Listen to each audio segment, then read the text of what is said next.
huge story happening here in the Boston area, which has become headlines across the country. My parents live out in Missouri, and they're waiting for trial number 2 of Karen Read. April 1st.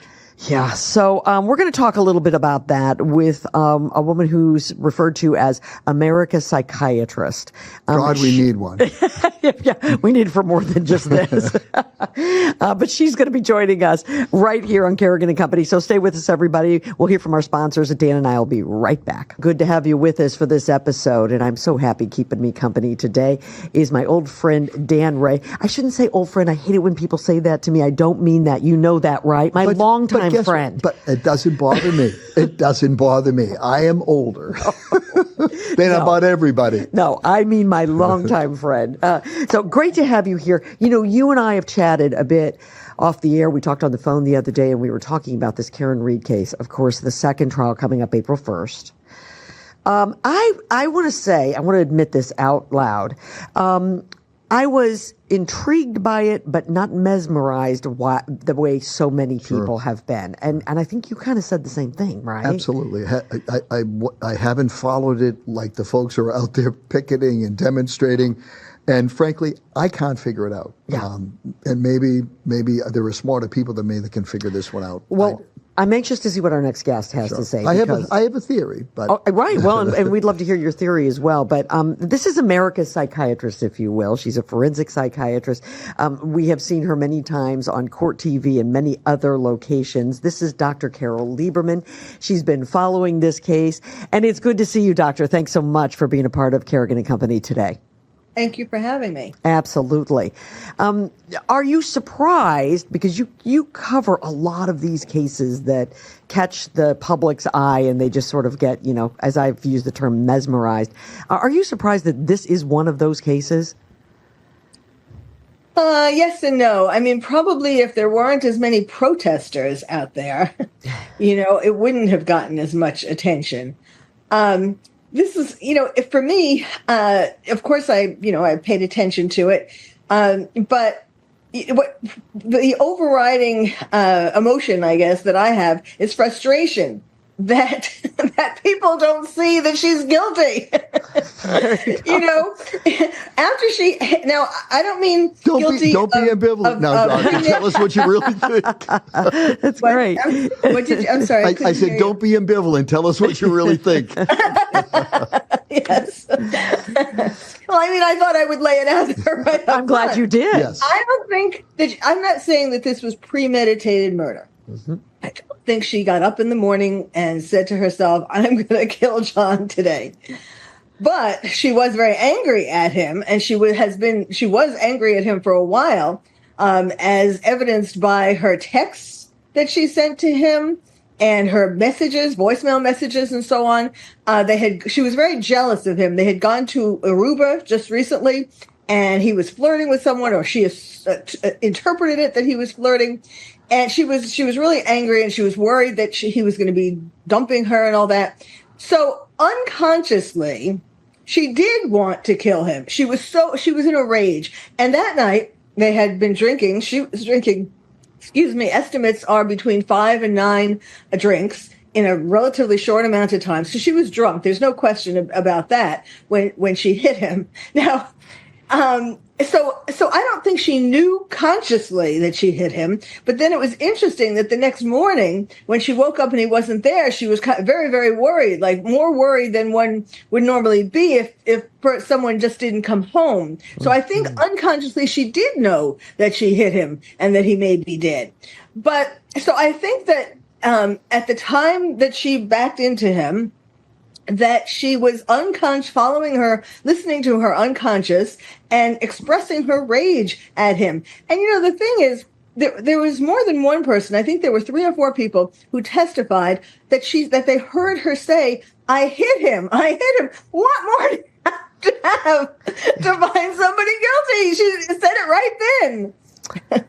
Dan, did you? Well, yeah, my question is, I don't know what happened, but your theory is kind of close to what my theory is. And my theory goes just a little longer, a little deeper, maybe, or maybe you'll agree or disagree. He wants to go into a house and have some nightcaps after all the drinking. She doesn't want to, obviously. So I'm assuming that there probably was some words exchanged when she drove him to the home. He gets out of the car, and maybe they had been sitting in the car for a few minutes or whatever, and she had the car in reverse and forgot that the car was in reverse. And after he got out of the car, there was probably some bad words back and forth, as can happen. And she probably figured, I'm just going to peel out of here and symbolically go forward and race off. But she wasn't in drive, and she went backwards. That's how I think it happened. So I don't think that she had any intention, mens rea. I'm a lawyer, so I would look at that. I don't think there's any proof that she intended in her mind to strike him with the back of the vehicle, but that could explain what happened, in my opinion. That anger, frustration, I'm getting out of here, vroom, boom, my God.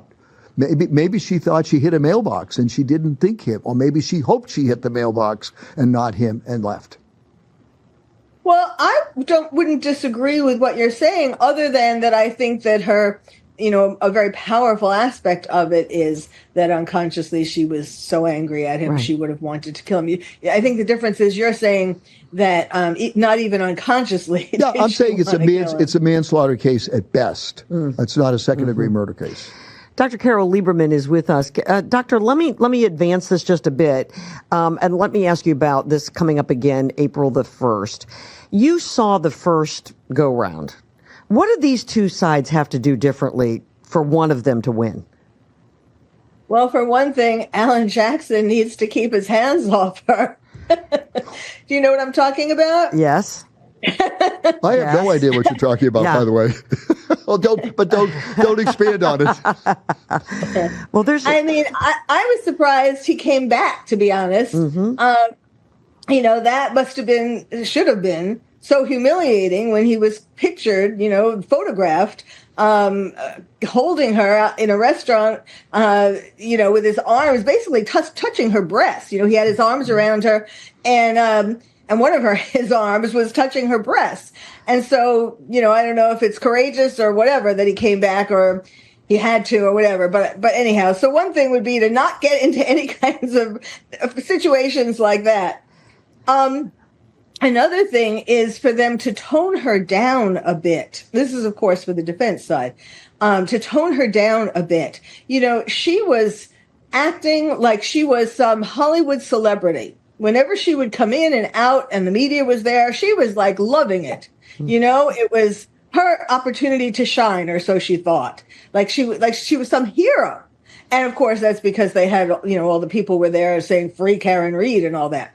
Another thing, for both sides is I think that the jury should be sequestered. Now, I know that that's really a hardship because the trial went on 6 or 8 weeks, something like that. It's hard for somebody to be sequestered that long. But at the very least, then they should be made to meet at a certain place, far enough from the court, and then taken by bus to the back side of the court, a roundabout way, so that they don't see all the people in the front of the court with the signs and yelling "Free Karen Reed." I don't know. And then the prosecutors should prep their witnesses better. I'm an expert witness, so I'm very involved with all of this. A psychiatric expert witness, so they need to prep their witnesses better. The witnesses for the prosecution were really not great. And I'm not saying they should tell them to lie, of course, but they need to kind of get their act together. And what else? Those are the main things. There's a different prosecutor in this trial, a guy named Hank Brennan, who's a really good attorney, someone who I know and I respect immensely. He's the defense attorney who's been hired by the county to be the prosecutor. Right. That could be a significant difference in how this is played. Yes.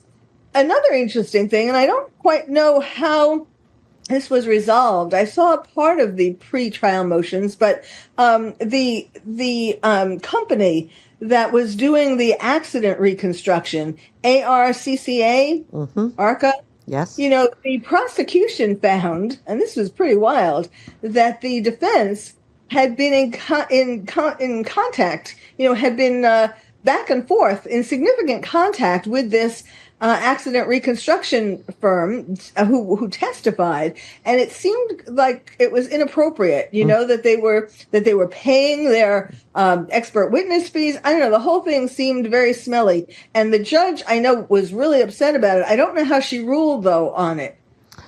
I don't think she has not ruled on it. I don't think she's made a decision about it. I don't think that they have been prohibited from testifying in a second trial. Exactly.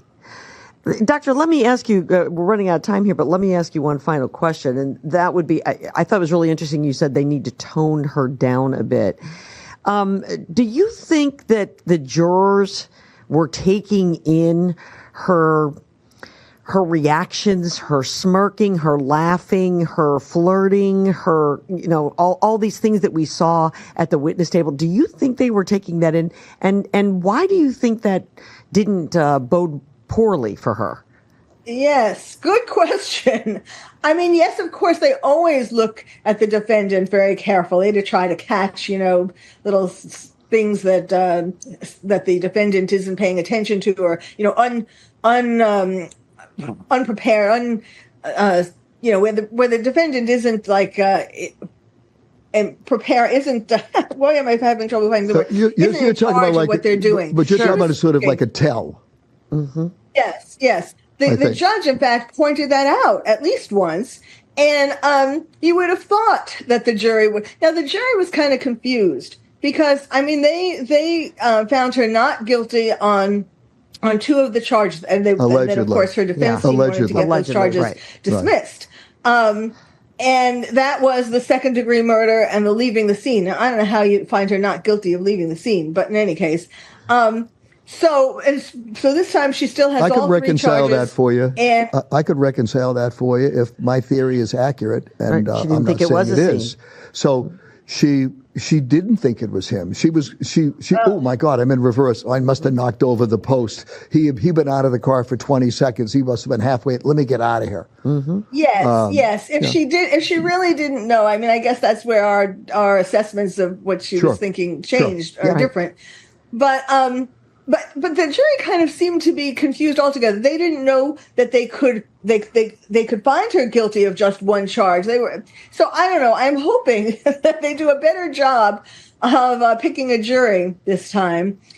But let's be honest. Better jury instructions. Was that what? Or better jury instructions. Right. The judge could have inquired if she had wanted to. Yes. Are you hung up on all three counts?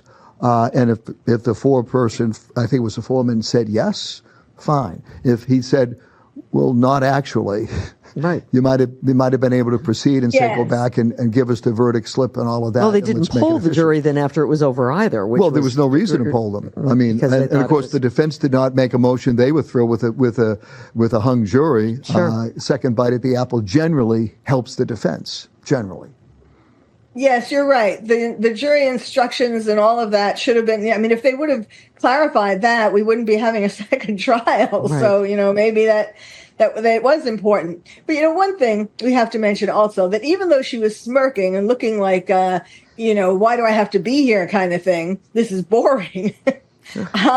She was also very cute. We have to admit, come on, she was cute.